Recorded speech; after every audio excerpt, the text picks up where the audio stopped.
Awesome. I was just trying to get a little bit of filler time, until you finally made it in here. So we really appreciate you coming on, Tracing Justice, and because a lot of my peeps that follow us, they're kind of new to the movement, and I had some messages, and they're like, SG, and they started researching you a little bit, and they're like, wow, this guy kind of knows what's going on.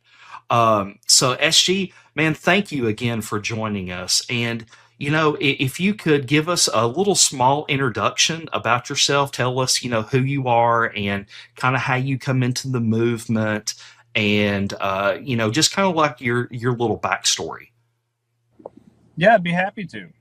It's really interesting. God works in mysterious and wonderful ways. The Mm-hmm. last 15, 16 years of my life, I guess it's 16 years now, Mm-hmm. I've been sort of walking around with this realization that I made when I was a 19-year-old college student, that the world all around us is not as it seems. When I was 19, I was in college doing a research design project. If you've listened to my stuff before, Josh, you've probably heard this story before.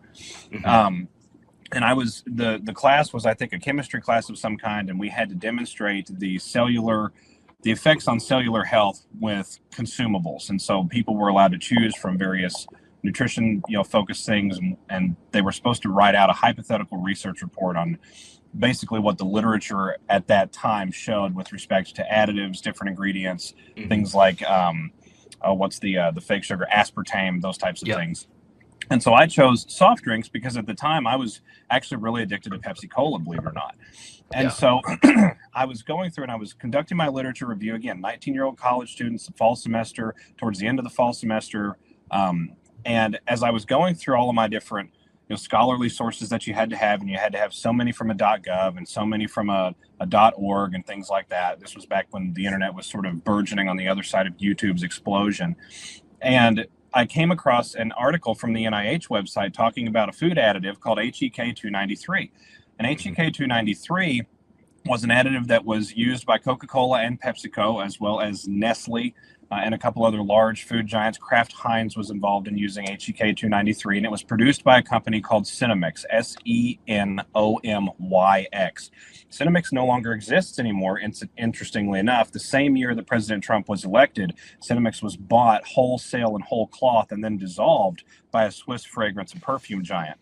So what I find very fascinating then is why that happened to happen in 2017, because way back in 2010, Cinemix was producing HEK 293, which stands for Human Embryonic Kidney 293rd Protein Sequence Derivative. And so what that is essentially a food additive that was being made with the cell linings of aborted fetal kidneys. And it occurred to me as a 19-year-old in college that the only way you could produce enough cell linings of aborted fetal kidneys that were healthy enough at the time of their harvesting to maintain some organic malleability is through an industrial scale abortion complex. And that's when it all hit me. It was Roe Wade. It was the constancy against the approach against children. It was the bent that society had towards this desensitization, which was really hitting it hard between 2007, 8, 9, and 10 with these Call of Duty games and these various very violent video games targeted at adolescent demographics, for lack of a better term. And so it all made sense to me in that moment. Something clicked, and my spirit became very upset. And so I went through a bit of a dark night of the soul. I ran down a number of different rabbit holes. I tried at first to get the college to pay attention to me about what I had discovered. I was very nearly expelled. I was dismissed actually from that class because I was told that it was intellectually irresponsible for me to suggest something like that would be going on with regulatory approval.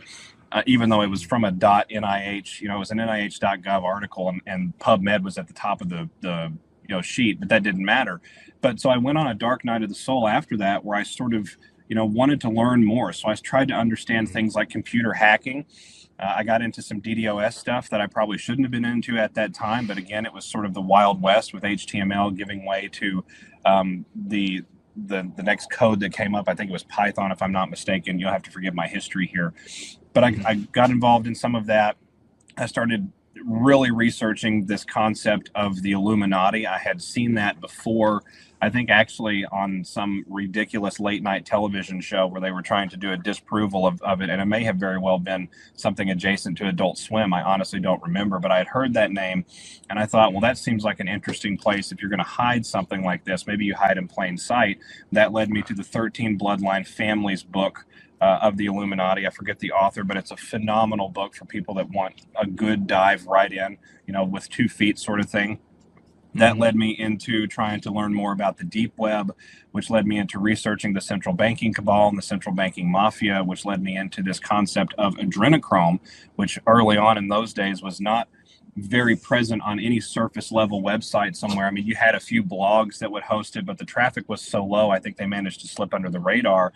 And about 2012 or so, about 2 years after my initial awakening experience, I realized that this was going to get really dangerous really fast. That these types of individuals that were out there had control of a great deal of the landscape. They obviously had control of the US government apparatus. You could look at that just from the behavior of the Iraq War into the Obama administration, and then the fact that these types of depravities and things would be going on, right there under the public's nose. So I knew by about 2012, 2013, that the only way for me to continue this fight was to back off the gas pedal a little bit, if you will, and sort of go dark and just kind of poke a stick at it for a while, do as much research as I could about psychology. At the time, my school of study was psychology, so I wanted to understand more about sociopathy and those types of things that could have affected this. I got involved in studying things like counterinsurgency, because it's all based on psychological control, narrative perception, the ability to sway population groups with messaging, all those sorts of things. And I elected to attempt to join the U.S. military around about that time, but I was unsuccessful due to an injury. And so I want to highlight for everyone out there that I didn't actually go into the service early on in the days of the Q News Patriot. A lot of people considered me a post-military analyst, and that's not really true. I'm certainly a military enthusiast. I love the great armed forces of the United States, support our troops, and that's me all the way. But I wasn't actually involved in any of that. I didn't have access to like super secret data or those types of things. But I did make a really beautiful friendship out of that process. And that was with a gentleman who passed away, I believe it was early 2023. And he was a mentor to me all throughout the 2010s decade. He was about 10, 12 years my senior. He was one of the members of the recruiting station that I was at. He wasn't the recruiter. I think he was like a staff supervisor or something. He had a couple of stations that he oversaw. After my journey into attempting all of that and doing that was unsuccessful, and I returned home and was back to full civilian status again, he and I reconnected more on a professional basis. But I knew that his MOS at the time was cyberspace analysis of some kind. And I knew that he was heavily involved in trying to understand things like cryptography, code breaking, coded language, those types of things. And so, we ended up having just a really beautiful professional friendship along the way, all through the 2010s. During that period of time, I was sort of like trying to do the Clark Kent Batman thing. I worked throughout the day. At night, I would come in, and if I wasn't spending time with family or friends or a girlfriend that I was hanging out with, and I was on my computer oftentimes till 2, 3, 4 o'clock in the morning. I went on in the late 2010s to have my kiddo, and so that really sharpened my focus in a massive, massive way. And then I sort of just continued in the life that I had been carving out all the way up until 2020. And when 2020 happened, I was a little bit late to this Q party. I was involved with the Q drops as far as researching them and reading them, not really interacting much, but certainly, taking the information in as early as spring of 2018. And my mentor at the time told me, you need to watch this. This is going to be a very interesting thing. And something like this has never happened before. After about 4 or 5 months of the drops, he could tell that this was a serious effort to convey information, sensitive information to the public. But it wasn't really until 2020 that I got back into a more fully focused mode. I was doing the young dad thing. I was doing the working American thing. And when 2020 happened, we saw the election steal, the COVID pandemic, the build up to all of it. I recognized that this was some of the same behavior, same conduct, same events playing out that had been described in various books that I had read on the Illuminati subject years before. And so I reconnected with my mentor in a really big way in 2020 and 2021. We talked all the time, all the way up until early to mid 2022, when he started getting very busy with family. And About springtime of 2022, as we were sort of navigating this Biden fever that everyone had, no one could. It was like a fever dream where no one could realize and understand that the election had been stolen, that COVID was this massive biological attack against humanity by this insular Luciferian group at the very top, behind the levers of power and finance and in government and various important factions.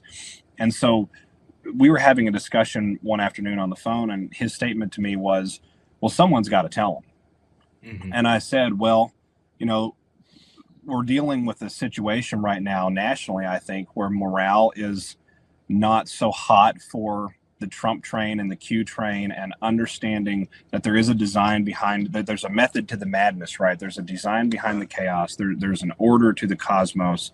And I said, I just really feel like we're falling off the boat with that, because you've got too many people running in all these different directions trying to explain things. And he said to me, well, you're pretty boring and measured. Why don't you try explaining it?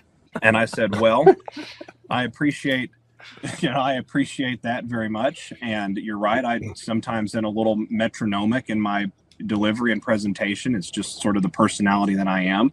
But I will not compromise my little guy. I will not compromise my family with, going out there at the moment, because at the time, we were dealing with, again, the fallout of all of that. And I had a spinal injury that occurred in 2020, just sort of as a backdrop against all this. I didn't get that reconciled until 2023. So fast forward a little bit, I made the decision to go ahead and do a podcast, but rather it be on video. I wanted to do an audio cast with an avatar. It helped preserve my anonymity to a great degree. A few awesome Anons ended up digging me up anyway early on, and kudos and hats off to them for that. But I try to maintain, my facelessness as much as I can. I do occasionally appear at Patriot events and, come out and meet the public. I'm certainly not afraid to do that, but I would rather it continue in the current format until we have a little bit more progress on the battlefield. And that's just a little bit of a holistic lens about me. I look at the world with sort of an upside down pair of glasses. I have been accused of being the cynic sometimes, and I tell them I'm not the cynic. I'm just trying to understand all the dimensions of what something can or might mean, and that's always been me since I was a young kid. And so I sort of have an unusual lens on things. And when I see the world playing out in front of us right now, and especially like with what happened with you and me on I think it was the 12th of February, 2026, and then what weirdly and strangely happened about 3 or 4 days later, almost at the exact same time in the other direction, it becomes clear to me that there's much, much more going on in the world. And it really is a matter of, do we have the patience to acknowledge that there's a design that might be higher than ours? Do we have the faith to understand and accept that God is not going to abandon, his people and his beautiful creation to some Luciferian insular group of wackos who have drunk themselves on power in the last couple thousand years? But it is difficult sometimes to see that when you're going through the maelstrom. So that's a little bit about me, and it's a little bit about how I came here. So for the audience that does not know, SG and I were banned from X on the same exact day. It seems like it happened at the same exact time. And the explanation that I got from X was that I had posted a Panda Eyes video 7 months ago, and it got mass reported. And they basically come down and said, if you take this video down, we will let you back on the platform with no issues at all. So I took it down, and there I was back. But it took like 3 or 4 days. And if you remember, there was a huge push on X to get both of our accounts back. Everybody was like, what the hell is going on? It's like, what did these guys do? That was so egregious. From your point of view, kind of tell me what happened, because I was actually getting ready for a show, and I was pulling all my articles and everything, and then all of a sudden it wanted me to verify that I was human, and I was like, that's weird. So I went through the whole thing, and it says your account has been permanently suspended due to infractions of the X whatever. And I was like, I looked over at Tracy, and I was like, I think I've just been banned from X, and I don't know what I've done. And I'd never got a warning before. Nobody's ever given me a strike before or anything like that. So kind of tell me what happened on your end. Well, it's fascinating. You should describe it that way because it was almost exactly the same. I wasn't preparing for a show. I had just finished making up a little lunch. I was going to sit down and do a marathon research session.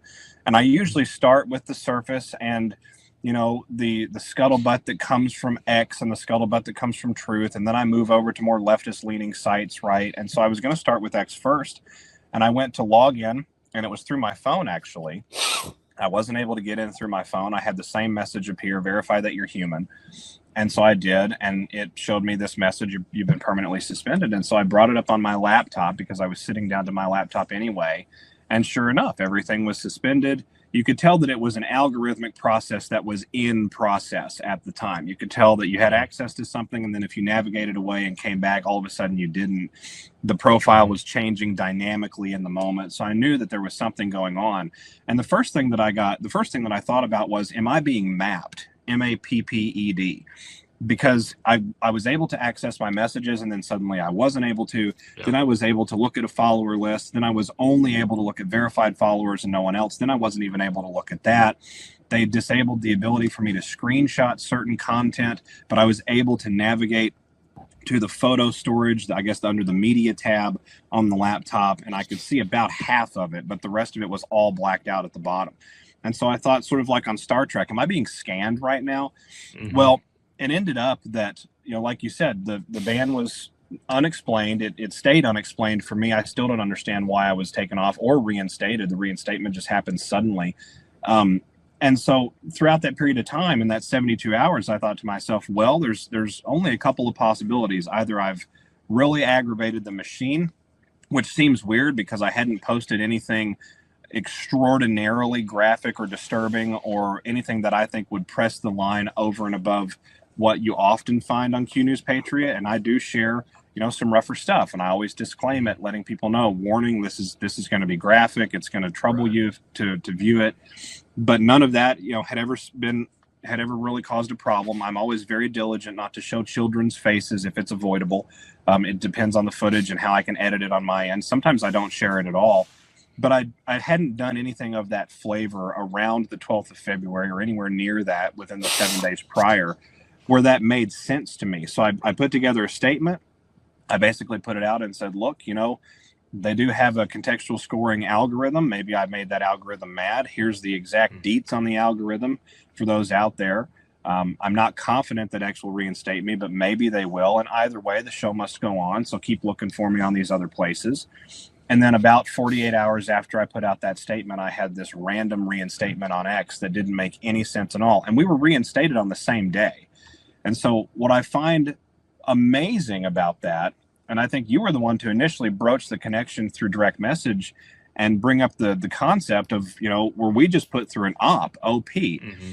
And I think we absolutely were. I think the takeaway there is where is the general audience on a platform as large as X with respect to the deeper, darker sides of the truth? Because you've got some big platforms out there and some big influencers with big reach that are able to affect a lot of sway, far greater than mine could ever hope to affect. And they're along in their journey, but they're not quite to, some of these darker realities that we have to consider in order to properly understand the context of what's happened to the human race and what happened to all of our governments and what's been going on our planet for hundreds and hundreds of years. And I think another component of that may have been to measure the activity level that people would actually go to. In other words, what's the thought action gradient here, where people witness something and then they're spurred or motivated or inspired to actually act upon it? Where are we at with respect to things like perceived injustice amongst peers, or perhaps information outlets or funnels where people are getting things? How motivated are they to actually continue to engage with those? The whole thing seems weird to me. At this point, I'm still speculating about it, but the timing of it between you and me seems just so very coincidental. And to see some of the rhetoric that came up in the interim on the X platform in response to that from some pretty large profiles and some pretty large platforms that are well known across this broader sort of MAGA alternative media space, I thought that was very, very fascinating to observe.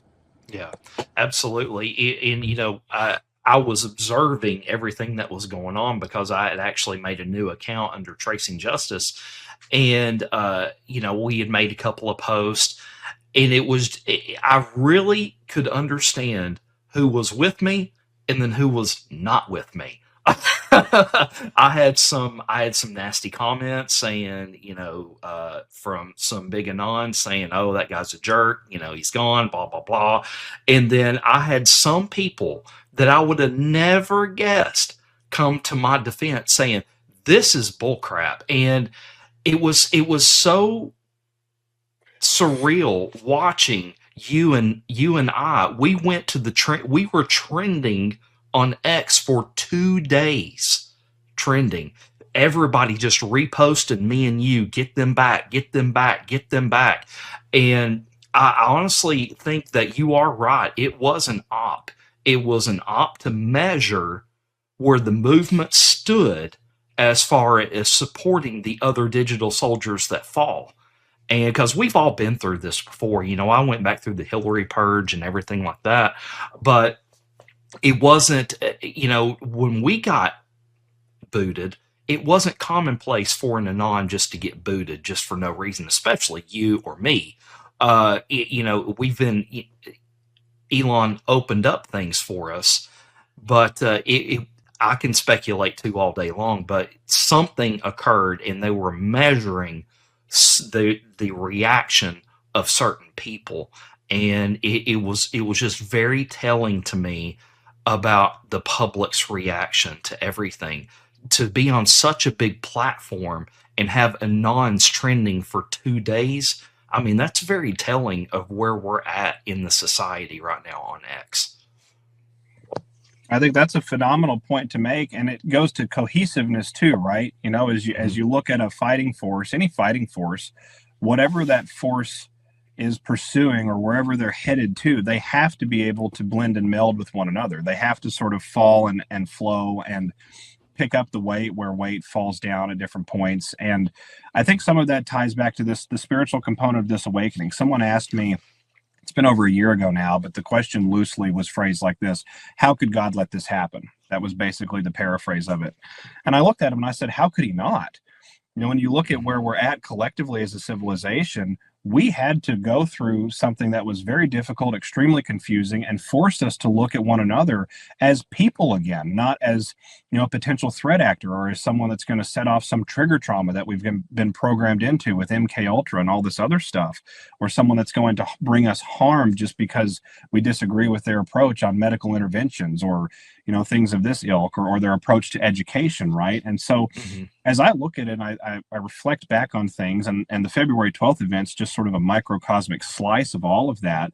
It's very apparent to me that we're undergoing a maturity here as a human race. We're learning that it's not just about me, it is about we, but it also has to be, to a degree, about what is collectively best for us and what's individually best for us, because all of us individually will drive that collective whole.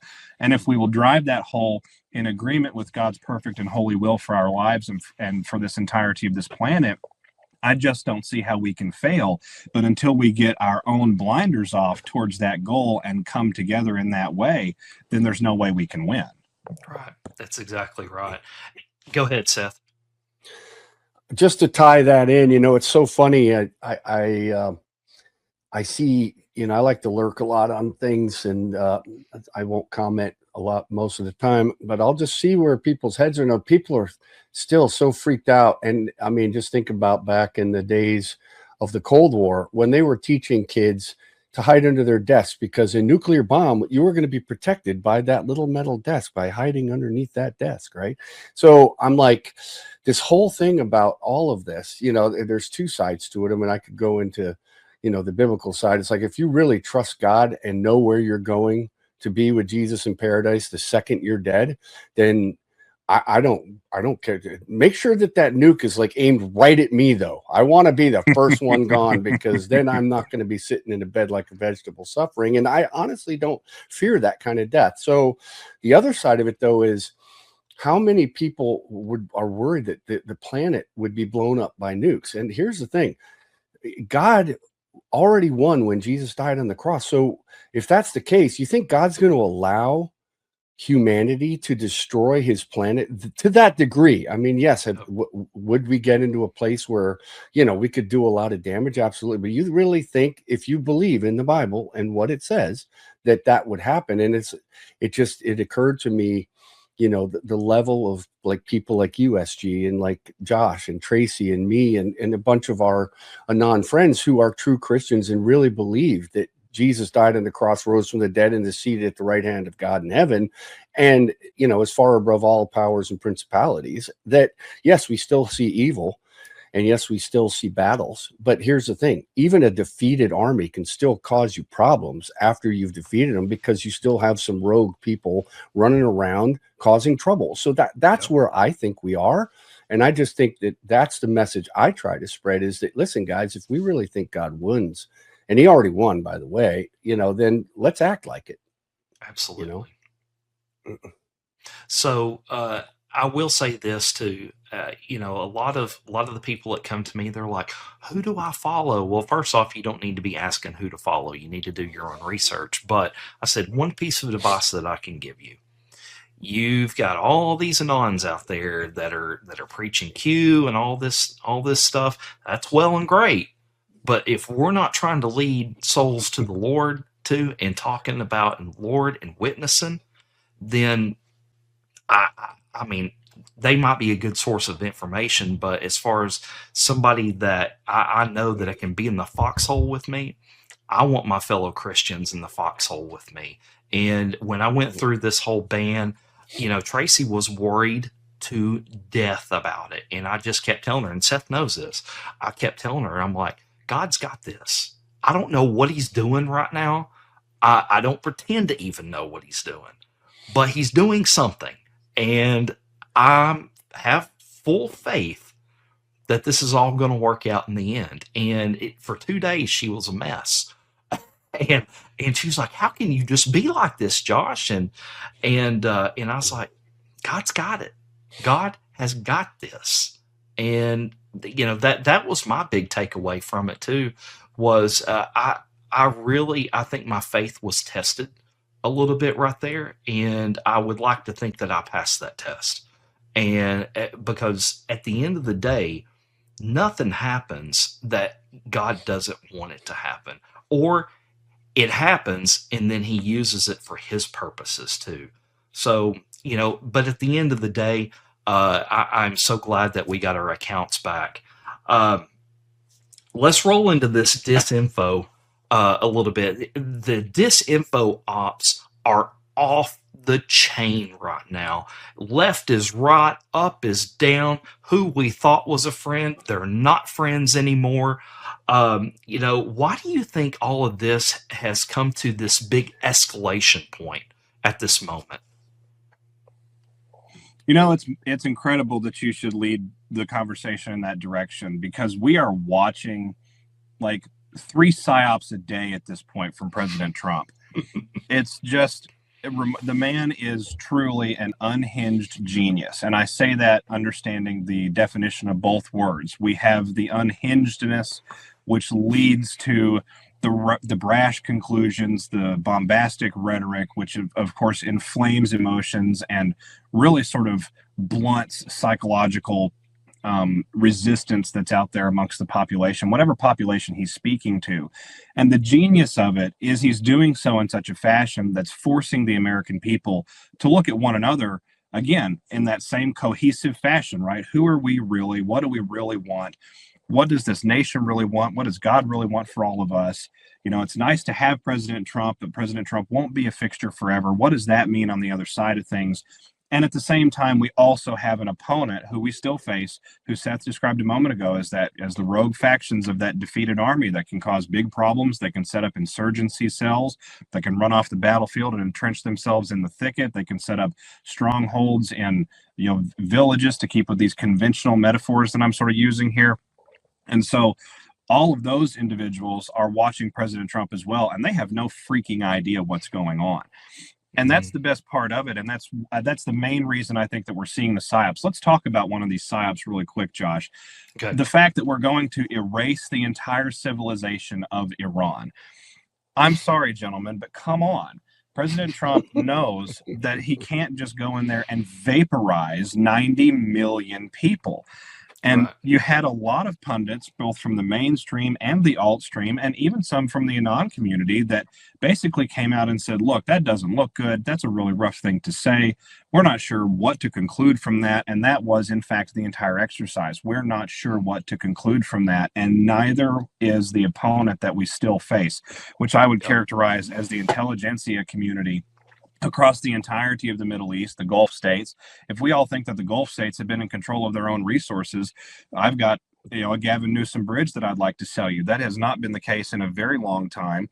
The mid 20th century really gave way to the control of major resources in the entirety of the Mideast region to the various factions in the West. And that happened primarily through the British and then the American militaries. We can look at the history from it, World War II onward, the occupation of those old kingdoms across Mesopotamia to include Persia, which gave way to these Western inspired coups, which of course installed puppet governments that later gave way to coups of a different flavor and ilk to sort of set things up on a very perfectly antagonistic top. And that's the way that I would characterize it. And so all of those parties, all of the descended generational factions of those groups of individuals, those organizations, those entities, those classes of people, all of them had no idea what was coming from this statement either. And so what happens? We see President Trump in the 11th hour from that particular statement say, well, never mind. We've got enough to work with, from these initial agreements and proposals. We're going to go through Pakistan to get that done. Meanwhile, we know that there was a string of false flag incidents that were stopped by various authorities across Saudi Arabia, Egypt, and Israel in that period of time. That 10-day window, I think, is what that window was from President Trump. And the civilization rhetoric, of course, being within the last 24 hours. And so we saw a lot of enforcement against the very enemy that we're trying to de-entrench from not only that area, but from all areas of the entire planet. We also saw oil futures just absolutely tank, and then they spiked again, and then they tanked again. It's like he's literally beating the hydra that's inside the worldwide oil and gas markets. And those were established and set up through Rockefeller, Rothschild, and the intelligence community, primarily the CIA and its contractors, along with the Pentagon, throughout the 50s and the 60s, and going back as early as the 1930s in Saudi Arabia. So looking at what we've got, from President Trump, and now he's on another commentary just today, I think, about Tucker and Megyn and Candace and Alex Jones and a bunch of others. This is the same guy that told the whole world that Elon Musk was basically, a villain and needed to be ostracized and kept away from everything good and wholesome because of advantage he was trying to take for money. I mean, it's just almost hilarious and farcical, the games that are being played with us mentally, because we know Elon Musk doesn't care about money and has never cared about money, probably since his early days with SpaceX and getting contracts with NASA and the Pentagon. So Right. looking at what we have, and of course that led to the Democrats crying foul for the Epstein files, unifying the entire left with the right around a very core and important issue, which is this harm and protection of children. And I don't even think that they realized, those groups of people realized just how unified they became in the several months that followed that particular event. And then it comes to find out, well, President Trump wasn't actually in the files. He was just sort of mentioned because he was one of the classes of people that Epstein would regularly scout throughout his blackmailing operation. So it makes perfect sense that you would have some overlap between that pulpit and the Epstein pulpit without impropriety or wrongdoing going on. And it also is a masterful stroke, when we look at what happened between Trump and Elon and their rhetoric, to put distance between the two from a national perspective that allows for the objectivity of truth to set in. In other words, you don't have people ideologically pearl clutching one way or another, not wanting to believe this or that about the other party. It's just the facts, and they are undisputed, to sort of go with that Tom Cruise movie quote. So with all of that, the psychological operations that we're seeing are myriad, and they're on purpose, gents.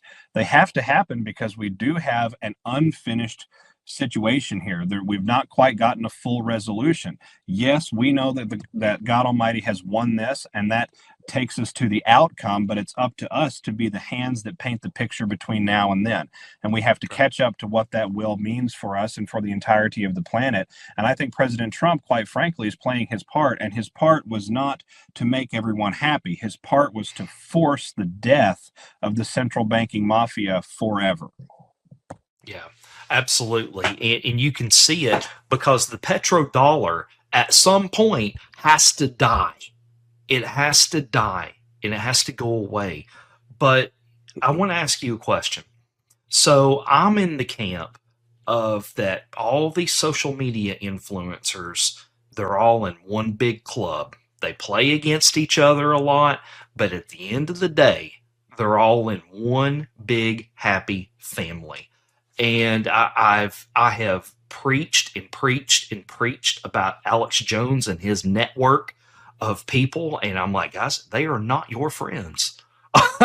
They spew about 80 to 90% of truth, but when it comes down to it, and when it comes down to President Trump having to do what he has to do, they're all going to turn against him. And that is exactly what we saw just occur. And what really hit me hard was I didn't want to believe that Tucker Carlson was part of the little group. But when you go and look at his background, it's kind of no surprise at this point.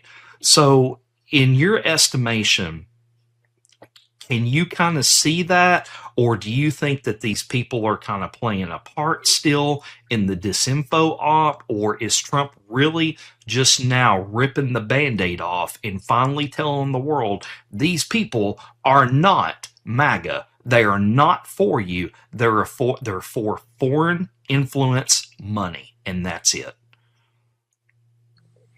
Well, it's interesting. I think that always should be a concern in the present day and time that we live, because we can measure someone by a couple of different things: their consistency over time and how they behave towards just the average layperson when that person comes across them or happens to interact with them. And so I think it's always good to have that sort of questioning attitude in the background. Are we fully allegiant here? Is there a true, genuine representation of what the human being means for us, or wants for us, or wants for the rest of us, and in so doing is providing this service to us? At the same time, I think it's like you said, it's very important to look into the backgrounds here, and all of the individuals involved in President Trump's announcement today have really fascinating backgrounds that one really has to ask if something happened along the way just because it needed to, in a sort of a blackmail or arm twisting situation, or if things just sort of progressed in an innocent fashion but then became out of hand. And I think that's also true too in at least one case. It's interesting, I try to take my barometer on most things these days, from a couple of different places. One place I take it from is directly from the Q drops, and anytime that someone is mentioned by name or by initial, with an overt reference, that's something we have to look at and be aware of, because I sort of look at Q as that objective arbiter of truth that we were talking about a minute ago, getting to the truth objectively without a bent one way or another. And I think that was the whole purpose of the Q operation, was to teach people, don't look left or right, look in the middle, look underneath, look down below and see what's behind, rather than just what is being presented immediately in front of your eyes. And so in that sense, we know that one of them was mentioned directly, and I have my own opinions about that. Your audience will be well versed enough to know who that is. And then from the others, I think that we look at, the longevity and exposure to that arena, the types of things that they are willing and are not willing to say even now. I think we have to acknowledge that even very large name podcast platforms and sort of pseudo journalistic entities or journalistic entities, if they haven't come to the plate with some major things by now, like Pizzagate, for example, and others, then I think we have to sort of start viewing that with a little bit of skepticism, maybe a little bit of hesitancy. But anytime President Trump puts someone in the spotlight, in my experience, it's only been for two reasons. It's either because they're secretly bad and he wants the world to know that they're secretly bad, or they're secretly good and he needs to establish a dramatic amount of distance between him and those individuals in the minds of the public in order for the next sequence of events to play themselves out. And I'm sort of split with this being such a recent event today. I'm sort of split on which conclusion I want to draw from it just yet. I want to go back and decode the post, actually look at some of the timestamps. I want to look at some of the rhetoric that was used, the words that are in quotations, and see if I can cross-reference those to Q drops that might be relevant, or other component announcements like from Dan Scavino and folks out there, before I draw my conclusion on it. Because we know that in at least one instance with Tucker, Tucker seems to have almost been utilized as a mouthpiece for a very important message a couple of different times. And one of those was his interview with President Putin. So, looking at this and seeing how this plays out, I guess I'm reserved on my opinion for the moment, but I want to go back and see where it ties over, because again, President Trump only puts people in the spotlight center stage if they're good and there needs to be some sort of distance proclaimed and created there, or if they're not good and they need to be sort of ostracized and moved out in the minds of the public, in as much as we have this sort of cult identity following. And I want to end this segment talking a little bit about that, because I think that's also a contender here for what may be going on. We as Americans are bathed in ideology all of the time, and I think our ideology turns into idolatry if we're not careful. And so looking at individuals that have a lot of influence, looking at people that have done things we respect and admire, looking at people that have gone the extra mile, so to speak, at least in the visual public space, for we the people, or for the country, or for this or that charity, or this or that disadvantaged group, whatever, it's very easy to go from appreciating them to worshiping them. And there's a fine line there that has to be maintained. And I think it sort of keeps all of us on the playing field of human dignity. We are all remarkable creative forces. We're certainly empowered with the Holy Spirit of the living God. It sustains our literal DNA and how we operate and how we work. God's name is literally written on our DNA when you look at the different acid chains and nucleotide organizations and things like that. But fundamentally, we have to keep in mind that at the end of the day, we are, a creation. We are not the creator. And that's a massive, realization to be able to operate with behaviorally, because it requires a lot of us to change our habits. It requires us to not be so fawning over that particular celebrity or that athlete or that political figure that we really respect a lot. And it's not to say that any of this is disingenuous. I'm not saying that people sort of adopt this opinion because they want to go afoul of something that they know. I'm saying that we oftentimes just find ourselves a little too attached, a little too reliant, a little too dependent. And we need to come back to that thing that we can depend on, which is our own intuition, which is connected to the Holy Spirit of God, which is why we're here, in my opinion. It's to carry out his will. And how are we going to do that if we're focused on Tucker or Meghan or Candace or whoever? Yeah, that's true. That's very true. And, I tell people all the time, I'll get to you in just a second, Seth. Go ahead. I tell people all the time, when you're confused, hit your knees, pray to God for discernment. He will always give you what you need in that time. And so, Seth, go ahead. Yeah, I just want to, it's kind of what you were saying and what SG was saying. But here's the thing is that, the Bible is full of, especially the New Testament, you will know them by their fruits. The problem is when you have a certain general that wrote a certain book with a certain man named Boone called 5GW, and we all know what that means, the 4D chess and all the terminology we use. It's like, I've said this, and Josh, you can verify, I've said this for a long time, that long enough that I've known you, which hasn't been very long, but long enough that I'm like, I don't read too much into anything all of these people say, because I have no clue behind the closed doors what actually is going on. And you just alluded to that, SG, was that I don't know if Tucker's now playing a part. One minute he's tight, he's at the White House, he's hanging, at behind the scenes at the elections, 24. And now all of a sudden here's the thing. What's the best way to disinformation people from one direction to another?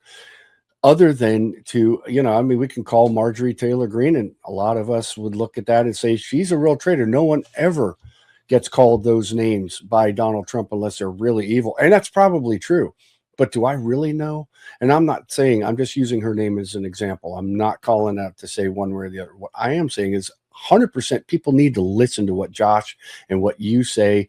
I mean, I'm just a little nobody, guy who's wretched sinner who needs a savior, like pretty much everyone on the planet maybe. But I still, I look at things, I'm like, I don't really know what's going on. And so I'm just going to step back and absorb it and see how it plays out. But I'm still, like you said, perfect example after you said, it's like God still calls us to play our part. Even though we know ultimately God won, we are called by Jesus to pick up our cross daily and do our job. And whatever that job is, we've all got our gifts. You do yours, Josh does his, Tracy does hers, I'm doing mine. We still have to do our things, but we need to be careful what we get sucked into. And I think you nailed it with the idolatry. So awesome job on that. Before we move on to the next question, Texas Girl 71 gifted the shades over on pill.net. So thank you very much for that. And we also had Freedom 76 gifted 5 subscriptions to Tracing Justice. So thank you so much for your support out there. So next point. X is banning bots finally. Every day they're getting rid of all these reply bots. They're getting rid of a lot of the junk that's in X right now. And also, you've got Bongino coming out saying he's going after all these influencers. Now you got Dan Scavino saying influencers, death to influencers. But now you've got a lot of these fair weather Anon/patriots showing themselves out the door now on their own. And it's, why is that all of a sudden that you think that this is occurring, that all these Anons out there that have kind of just been with Trump and now they're just kind of just turning their backs on him? Why do you think that's occurring right now? All these black pillars that's going on right now. So, well, it's so fascinating to watch. Again, I think that you have a shaking of the tree happening in real time. I mean, we were told that no entity having significant public influence would remain untouched. It didn't necessarily mean that everyone or everything was bad. It just meant that nothing was going to escape, this sort of like scalp level examination about what's actually going on at the bottom of the hairline. And so, looking at the reach that has been created inside the alternative media space and what I would characterize as the podcaster/influencer space, it is now a media apparatus. It may not be classified in that way. We may not have certain U.S. code and law that applies to it, but we know from an etheric point of view, we know from certainly a theoretical point of view and a pragmatic application of it, the online digital space has been fundamentally transformed, and the internet is now the new mainstream media, if you will, the repository where people go to get their information. And those information funnels, while maximized from a freedom of speech, free will, and information standpoint, I think from the entity called Q, who called themselves the gatekeepers of all, and by all we mean all information. That's a direct quote from the Q boards. We still have to look at the integrity of that information flow as needing to be maintained to a degree until we can all get on board with the same basic truths about what's actually happening in the world. You still have a lot of people out there that will not touch the word adrenochrome. You still have a lot of people out there that will not touch, what actually happened with Baal in Siaga. And I sort of gave the emphasis there at the beginning for the folks paying attention. And certainly not with the darker components of the Epstein revelations, which have rocked even some pretty seasoned patriots, seeing the actual discussions, the actual wording used, the actual verbiage that these people get off on.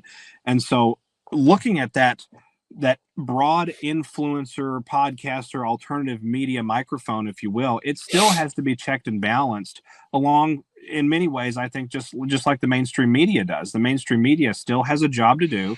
It will eventually go to the altar in ashes, but it still has a job to do as it guides the lost sheep that it purposefully turned away over a period of 100 years, sort of back towards the fold where they can latch on to this broader information ecosystem that we've been talking about. All of that has to be salted, if you will, and seasoned in the same exact way because it produces the refined truth. It produces what's actually real about the world. And more than that, it gives people confidence. It really gives them back their confidence in where they're getting their information from. If there is not a party on one side to pay the price for disingenuousness, then there is not a party on the other side that benefits from that price being paid and thus gains trust and restores trust in the viewer and in the observer. And that's how it has to be. We have to collectively go through a period where we witness sources that we're attached to, people that we're familiar with, information that we're accustomed to hearing begin to change, warp, move, shift, die off, resurge, die off again. That entire process is sort of like the circle of life in the information ecosystem, because I think that's the only way that God Almighty can bring us to any sort of actual truth, right? We're baked in so many layers of lies and so many different layers of corruption and infestation and certain components of problematic co-opting at every level of our society that really a spin cycle has been needed, and it has to run a few separate times in order to purge things. And I think that's exactly what we're going through. Plus, it makes sense. Why wouldn't you want to get rid of bots? Why wouldn't you want to get rid of things that are influencing that perception in an antagonistic fashion that's not real? If you are a patriotic movement at the highest levels of planetary systems and levers of control, and your design is to try and free the population from mental slavery and restore their confidence and ensure that their perception of reality aligns with what reality actually is under God and under all creation, then you have to get rid of the artificials. And the artificials are the bots. They're the bot farms. They're the Chinese software. They're the things you can buy off Alibaba if you're good with a couple of VPNs. And they don't help anything except some sort of baseline that eventually warps balance sheets. But those balance sheets always end up corrected in the end. So what's the point? So I guess all of it from where I come from with that, Josh, is to say, if people are losing followers, that's fantastic. I probably will lose a couple thousand followers, and that'll take me right back down to about 117. And what a great number that is, because at the end of the day, it's all about true authenticity. It's about understanding what the real message is, the sources that are at least making an honest attempt to bring truth to the masses. And I think that's really the bar here, right? This is not a gigantic limbo bar that's all the way down on the ground. This is a pretty easy bar to go over or go under, however you want to picture it. Just be honest and be forthright if you make a mistake, and try to help people understand what you believe to be the truth of our world. That's really about it. Everything else is about spiritual maturation, and I think we're getting that lesson anyway.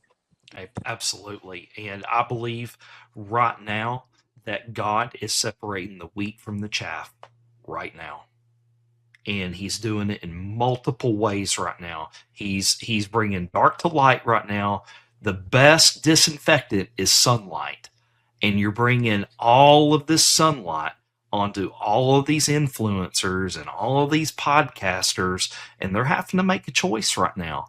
Are they going to listen to their handlers, or are they going to do the right thing and be for this country? And I believe that's what you're seeing playing out right now. So I did want to ask you this, because there's this growing like sediment that has exploded onto the scene in our movement. I am not one of these people that think that everything is hugely scripted out and everything you see is completely fake. I am not in that camp. I believe that Q said the war is real, the news is fake, but I think we lost SG. Yeah, it looks like he. Maybe he didn't like my question.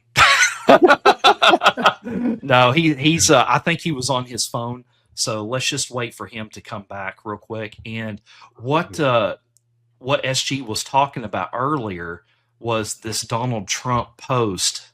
Let's see here. Here he goes. He's back here. Are you back with us? Sorry about that. Technical difficulties on this end. Please continue. That's okay. So I don't know what the last thing you heard me say was, but I am not in this camp that everything is been completely scripted out and we're just watching everything unfold. I believe there are some aspects of it that are planned out. I do think that there are some people out there that are fake, but not everybody is a wearing a mask, and there are some people. Joe Biden. I mean, who can deny that? But anyways, so what is your take? What is your take on all this new push that it kind of started in 2021 that everything's just a big show. You can sit back, you don't have to do nothing, just kind of absorb it all, and it's just for the normies. Because I think that makes people complacent. Well, it's very interesting that you should ask this question, because I think this conceptual divide lies at a lot of the core confusion, I think, that sometimes comes up on the right about some of these finer issues. Are we a corporation? Mm-hmm. Are we this? Are we that? Et cetera, et cetera. Right.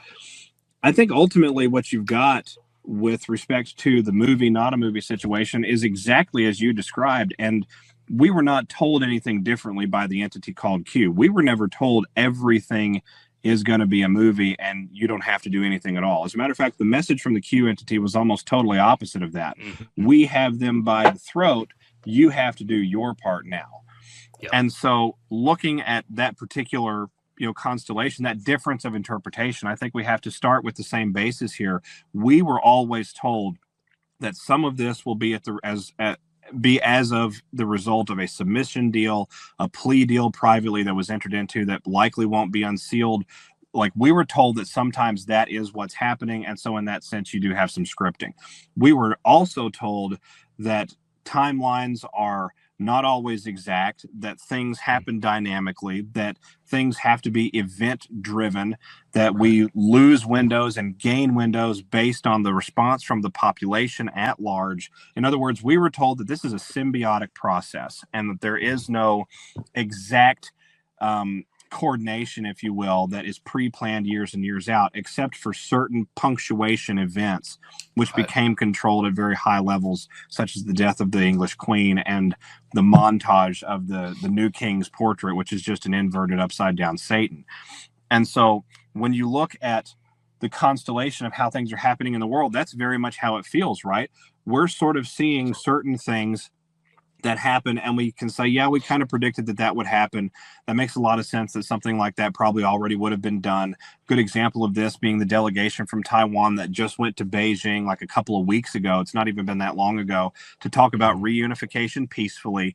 I think we can say some of that may have been already done, and now we're just sort of ironing out some documents, crossing some T's, etc. Other things like the dynamic situation that's happening in the Middle East with respect to not one but three separate enemies that I can make that have reverse infiltration inside of our system: the Iranian side, the Israeli side, and the Egyptian side. All of that has to be dealt with as it comes, right? Those are dynamic, organic events, many of them. And we also know that some of it isn't. President Trump's told us there's central casting involved in at least a couple of instances, which tells us that was a foregone conclusion anyway. But we have to remember the enemy that we're fighting and how we have to drag them out. And we can't just tell the whole world it's all Satanists, because then you'll end up turning, even to this day, you'll end up turning too many people away because they'll find it too unpalatable and they'll throw their head in the sand. So I think what you have is a hybrid of what a lot of people's, sort of left brain, right brain interpretations of all of this have been over the last several years. Of course, you have some scripting events. Look at the fact that Joe Biden isn't even real. Look at the fact that we had a new Netanyahu shortly after Iran claimed that they blew the guy up in a bunker.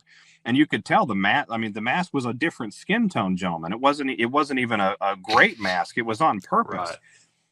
When you look at some of that, you can say, okay, some of this is being controlled at a very high level for a particular predetermined outcome.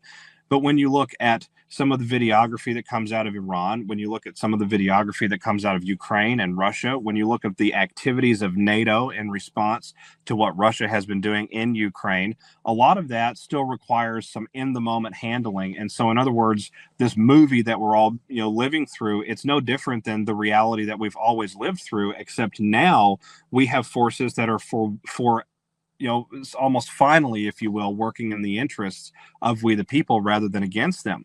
This is the time that we should be more involved, if anything, because for those of us that were active in a past life, for those of us that were involved in civic responsibility or academia or instruction or waking people up of some kind or trying to help out our communities in a past life, we were never able to really do that because so much of the deck was stacked against us after you got to a certain glass ceiling.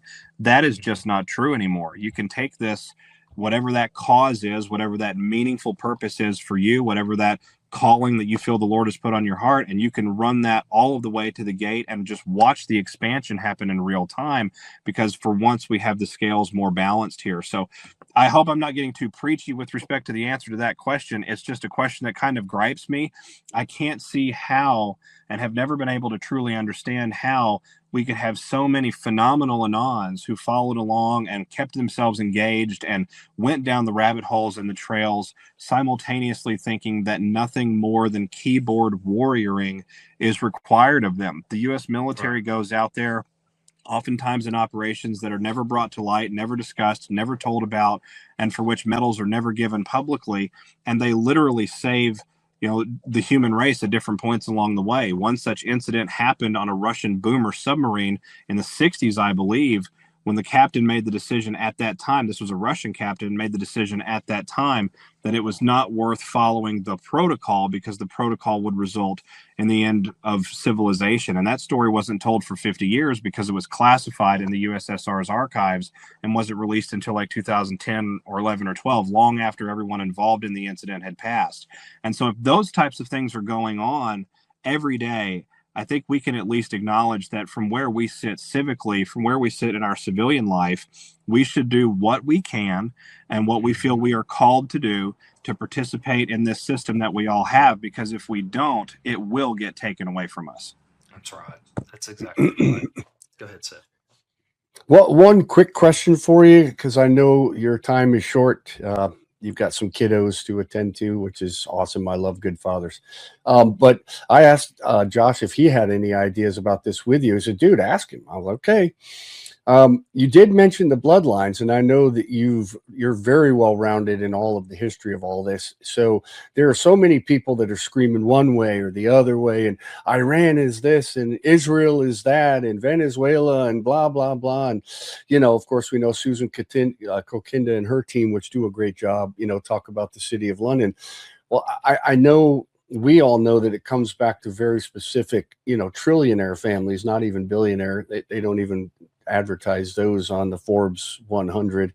So what are your thoughts on like what's really behind, the parasite or the hydra, if you will, which is the City of London and Switzerland, where, a lot of these, if you will, Luciferian and high-level Masons and bloodlines are from. And, just quickly, how does it tie together so that Israel's a proxy, Iran's a proxy, Venezuela was, of course, a proxy, and there's obviously they were using the United States as a proxy to siphon, all of the taxpayer money to go out and do all these things, so they didn't have to spend their trillions. What are your thoughts on that?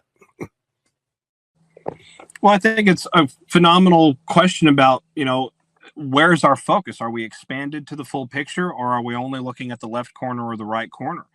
I think if we're talking about things with respect to nation state capacity, we're still not fully aware of just how the geopolitics of this world and this realm actually work.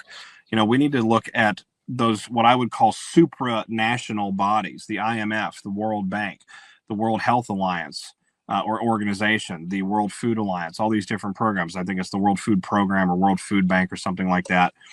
All the international court systems, the UN, and all of their various NGOs, Council on Foreign Relations, the Club of Rome, the Council of 300, a number of different societies that are sort of, secret brotherhoods of a religious right that tie into the fraternities that a lot of these supranational clubs draw from out of Ivy League academia in the U.S., like Yale, for example, or Harvard or others. So all of this sort of to cast the picture for the audience out there that if we're looking at Israel's the problem, or Iran's the problem, or Egypt is the problem, or the problem is the French intelligence service, or the problem is the Italian government, or the problem is some South American cartel, all of those problems have the same problem, which is that they are part of the central banks. They are captured by an intelligentsia community that is both agency and above, does not serve any particular chain of command inside the U.S. government or any other government, serves those types of groups usually meet at the behest of those councils, like the Bilderberg group, oftentimes gives marching orders to that level of influence. There is a hierarchy to this, but it's not through politics. It's not through law and order and the system of legalities that we're taught that we have. It is through primarily religion and faith. And if you can have religion and faith in the one true God, you have to acknowledge that there is a great serpent, that there is an antithesis to the one true God. And you have to also keep in mind the possibility that if you worship and serve the one true God, there may be some wackos out there that worship and serve that great serpent. And that's actually true. And that's the group of individual, the class of individual who is the actual problem here in the world. And when we start getting into the banking families, you talked about the Illuminati bloodline families earlier. You know, there's some names that people will recognize, like Astor or Bush or Clinton or, you know, Medici, I think, is one of them. Rothschild, certainly. Rockefeller, Carnegie, whatever. But I think that there's others that people don't often realize, like Breakspear and Farnese and I think it's Colonna family out of the Neapolitan royalty, if I'm not mistaken. The Breakspear bloodline, if I didn't already mention that. The DuPonts, which were a bloodline tied back to Marie Antoinette. You know, looking at all of who actually is in charge of things, that group of individuals primarily hails from ruling classes of Central and Western Europe, taken from Southeastern Europe over a period of about 1,000 years. And in that period of time, there was infiltration through marriage, through intermarriage, as well as through business partnerships with these what we'll call these Luciferian occultists, who had a practice that is most closely representative of the child sacrifice practices of the ancient god Moloch or the ancient god Baal.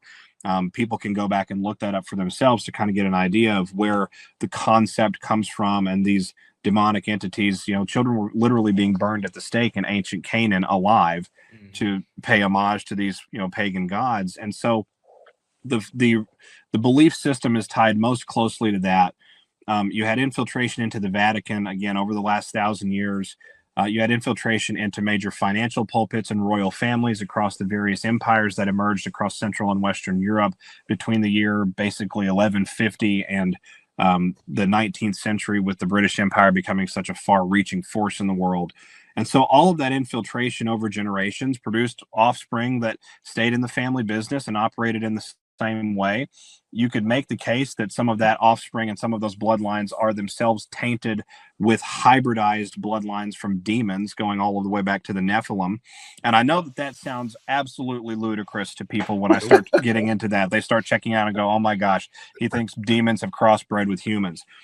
I understand how crazy that sounds, but when WikiLeaks released their trove of emails in the 2000 teens, one of the emails that they were in possession of was correspondence between the CIA and the State Department with respect to, and I'm quoting here, the tomb of Gilgamesh and the locations of the buried Nephilim. Nephilim spelled Nephilim. It's a reference to the Old Testament fallen sons of God that bred with the daughters of man. And this is in the book of Genesis. And so if they believed it was real enough to start the Iraq war over it and to go in and actually see if they could locate advanced technology, preserved DNA from a hybridized line, all these sorts of things, I think we have to ask ourselves, you know, at what point is the politics almost irrelevant? At what point do we begin to have the real discussion about, well, which bloodlines are in charge of which areas of the world? How have they done that? And who still remains as a problem? We know that the Rothschild bloodline has clearly been interdicted by some sort of patriotic, humanity interested influence or party or entity over the last 7 or 8 years or so, because we've seen a fragmenting of their entire global construct and the selling off of their empire piece by piece. And so looking at that dismantling, that can't be happening if they were still in control. So the question then becomes who is still in control in certain areas that could be problematic. The Middle East is certainly a candidate for that, in my opinion. The Iranian landscape, ever since the late 19th century, has been under the control of a secret shadow council that involved at first representatives from England, representatives from Iran, and representatives from the Americas, but also evolved over time to include representatives of the Israeli Mossad, representatives of the CIA, representatives of the central bankers, including billionaire hedge fund managers that have been there. And so this secret council, it's approximately 22 members. Estimates vary. It's 19 to 22 is the general range that's concluded, has been in control of the actual geopolitics on the ground since the early 1950s, right before the 1953 coup. So looking at what we have in the present day and time, when we say, oh, Iran is the problem, that belies a little bit of short-sightedness on the matter. The influence inside of Iran that captured Persia is the problem. The influence inside of Tel Aviv that captured the entire Likud government and most of the Israeli Defense Force, and then expounded that capture in extremely evil ways inside that government's own apparatus. That's the problem, not the Jewish people or the state of Israel itself. The state of Israel is just is a nation state. It's who's running the state, who's in control of the state. You know, the United States, up until President Trump, was in control of some pretty bad Kabbalists. And we did some pretty horrible things with those bad Kabbalists in control. But the problem was never the American people. It was the influences and shadow control structure inside of the American government. And so that is the lens that you have to see everything with. You have to look at Russia as split. You have to look at China as split. You have to look at every single major financial power across the West as potentially being split, if not almost certainly split. You have to look at what's going on inside of the Koreas and see the rhetoric about potential reunification to see how that split is maybe beginning to reconcile itself and force itself out. In other words, how the cleanup may be happening in real time. And that's just one example, right? I know this is another long answer to the question. I have a tendency to do this sometimes, but the context is just so very important. If you don't look at things from the lens of faith, religion, and blood, then you're not actually looking at the true nature of this reality. They spent hundreds of trillions of dollars of wealth that they've hoarded from mankind since time immemorial, at least over the last 1,000+ years, to try and convince us that spirituality isn't real. And that's just not true. We are living beings with an animated spirit of the living God. We have a spirit of power. Power means you do stuff with that. You don't have a powerful car and then leave it in the garage. You take it out and you show what it's capable of. You know, we have a spirit like that. We have a sound mind. That's to give us that clarity to move with that power purposefully and in alignment again with that will. And so if they're willing to try and convince us that spirituality isn't real, and they're willing to part ways with the only resource on this earth that they give, 2 cents about at any given point along the spectrum in order to do that, I think we have to acknowledge that what's actually real is what they're hiding from us, and that's how they've managed to stay in control. Satan's greatest deception was convincing the entire planet that he didn't exist. That's it. Bingo. That's it right there in a nutshell. One quick, tiny little thing to just throw. And this is, you just said about the Iran proxy and the 22. Think of this. Daniel, when the angel came to explain to him his dream, and he said, well, I'm sorry I'm a little late. Only a couple weeks, though, because the Prince of Persia, I had to actually sit there and fight him for a while. And then Michael had to come help me. And so now I'm here. What do we got? Come on. I mean, this has been a spiritual war. And you said Moloch and the children being sacrificed in bronze statues. I mean, literally burned alive, where they had to play drums so loud that the Israelites couldn't hear, the screams. I mean, this stuff. And this is why Josh and I and Tracy try to put it, like, if you don't know what's in the Bible, you're going to be lost, because the Q operation's only going to take you so far, an event, and then soon enough, you said it, SG, if these people aren't ready for the Satanism, you're going to lose them. So they're going to stick their head in the sand. This is the whole reason why I asked that question, because it goes so much deeper than just geopolitics. Absolutely. Right? Well, my friend, thank you so much for coming on. I know that you've got to run. It has been a complete honor having you on Tracing Justice and giving some insight. If you could quickly tell everybody what's the best place to find you, kind of plug yourself a little bit so my audience will become your audience too. Well, I appreciate that, and it's been a great conversation, gentlemen. I appreciate you taking the time and having me on. I can be found online in 4 places. I'm on Rumble primarily, and that's the address rumble.com/user/Q News Patriot. I'm not on Rumble by the name SG Anon. I am on Truth Social by the name SG Anon with a red check mark. The handle is real, REAL SG Anon with a red check mark. I'm on X at the handle the THEQ News Patriot with a blue check mark and a username of SG Anon. And I can be found on Telegram at the address t.me/real, REAL Q News Patriot. It's been a real privilege, gentlemen. I appreciate you again taking the time and having me on. It's a team effort, but we're all going to get there. We will. And thank you. I appreciate you. Thank you, SG.